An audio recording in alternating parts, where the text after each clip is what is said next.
baada ya uchaguzi mkuu wa Tanzania wa Oktoba, ghasia na ukiukwaji wa sheria uliotokea wakati na baada ya uchaguzi uliibua maswali kuhusu chanzo cha vurugu hizo na waliohusika. Sasa karibu mwaka mmoja baadaye, Rais Samia Suluhu Hassan ameunda na kuzindua tume ya rais ya uchunguzi wa wahusika wa ghasia na ukiukwaji wa sheria katika matukio hayo.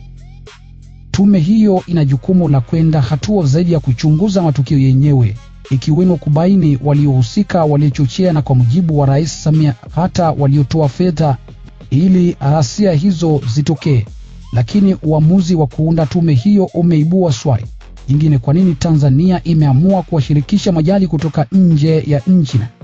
Je, tume hiyo inaweza kupata majibu ambayo tume iliyotangulia haikupata? Tume hiyo ina makamisha 6 wakiwemo majaji kutoka Tanzania, Uganda na Namibia. Rais Samia amesema uamuzi wa kuwashirikisha majaji kutoka Uganda na Namibia ulilenga kuipa tume hiyo mtazamo mpana zaidi na kufanya uchunguzi wa kina. Tumeamua kuwashirikisha wenzetu Namibia, Uganda ili kupata muono mpana, na kwamba tume hii inakwenda kuingia kwa undani zaidi kutafuta nani hasa waliochochea, waliohusika, waliotoa fedha ili mambo yale ghasia yatokee ndani ya nchi yetu, alisema Rais Samia wakati wa uzinduzi wa tume hiyo Ikulu jijini Dar es Salaam. Miongoni mwa makamisha hao ni Petrus Tilinge Damasebu, naibu jaji mkuu wa Namibia, Cheboyon Barishaki, jaji wa mahakama ya ufani ya Uganda. Lakini ushiriki wa Damasebu tayari umepingwa na vyama vya upinzani nchini Namibia ambavyo vinahoji athari zake kwa uhuru na taswira ya mahakama ya nchi hiyo.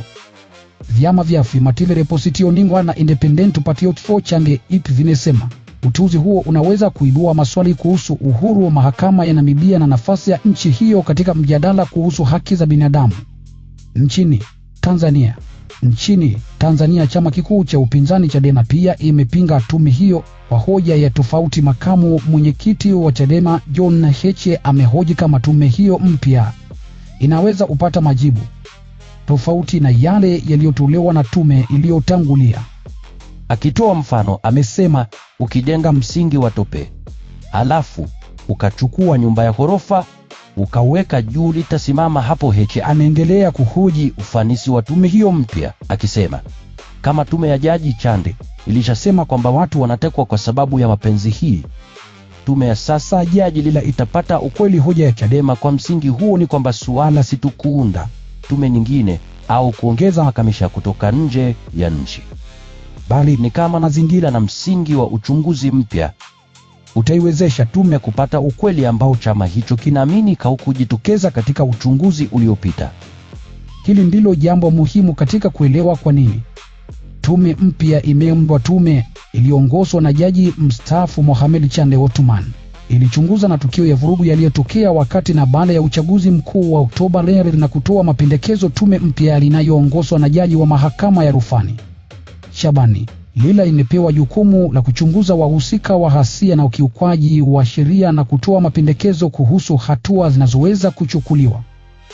Kwa hiyo, kwa mujibu wa mamlaka yake, tume mpya inalenga kwenda hatua nyingine, si tu kueleza ilichotokea, bali kutafuta nani alihusika na kwa namna gani. Rais Samia ameunda tume hiyo akitumia mamlaka aliyopewa chini ya sheria ya tume za uchunguzi. Sura ya tume hiyo imepewa muda wa miezi 5 kukamilisha kazi yake. Rais amesema iwapo kutakuwa na ombi la kuongeza muda, suala hilo litaangaliwa baadaye. Hivyo kisheria, kuundwa kwa tume hiyo ni utekelezaji wa mamlaka ya rais chini ya sheria hiyo. Lakini mjadala wa kisiasa unaendelea kuhusu uhuru, uaminifu na uwezo wa tume hiyo kupata ukweli kuhusu matukio ya Oktoba. Kwa upande wa serikali, kushiriki wa majaji kutoka Uganda na Namibia unaweza kuonekana kama njia ya kuleta mtazamo wa nje na kuongeza upeo wa uchunguzi. Lakini kwa wakosoaji, swali ni kama uwepo wa majaji wa kigeni pekee unaweza kutatua changamoto zinazohusu mchakato huo. Huko Namibia, vyama vya upinzani vimepinga ushiriki wa Jaji Damasebu, huku Chadema nchini Tanzania ikipinga tume yenyewe. Ingawa upinzani Tanzania awali ulitaka jumuiya za kimataifa kuja kufanya uchunguzi wa matukio hayo ya Oktoba, kwa sababu ya kutokuwa na imani na wajumbe wa ndani watakaokuwa sehemu ya tume. Kwa hiyo, wakati tume mpya ikianza kazi yake, changamoto yake kubwa haitakuwa tu kubaini waliohusika na ghasia za Oktoba ile, bali pia kujenga imani kwamba uchunguzi wake unaweza kutoa majibu yanayoaminika na yanayokubalika kwa sehemu pana ya jamii. Ingawa kwa upande wa mamlaka za Tanzania, msingi wa tume hii ni sheria na mamlaka iliyopewa pamoja na majukumu iliyoundwa kuyatekeleza, Chadema inaendelea kuhoji kama mchakato huo utaweza kufikia ukweli ambao chama hicho kinaamini haukupatikana katika uchunguzi uliotangulia. Kwa upande wake, serikali inasema tume mpya imepewa jukumu la kwenda kwa undani zaidi, ikiwemo kubaini waliochochea, waliohusika na waliotoa fedha kwa ajili ya ghasia hizo.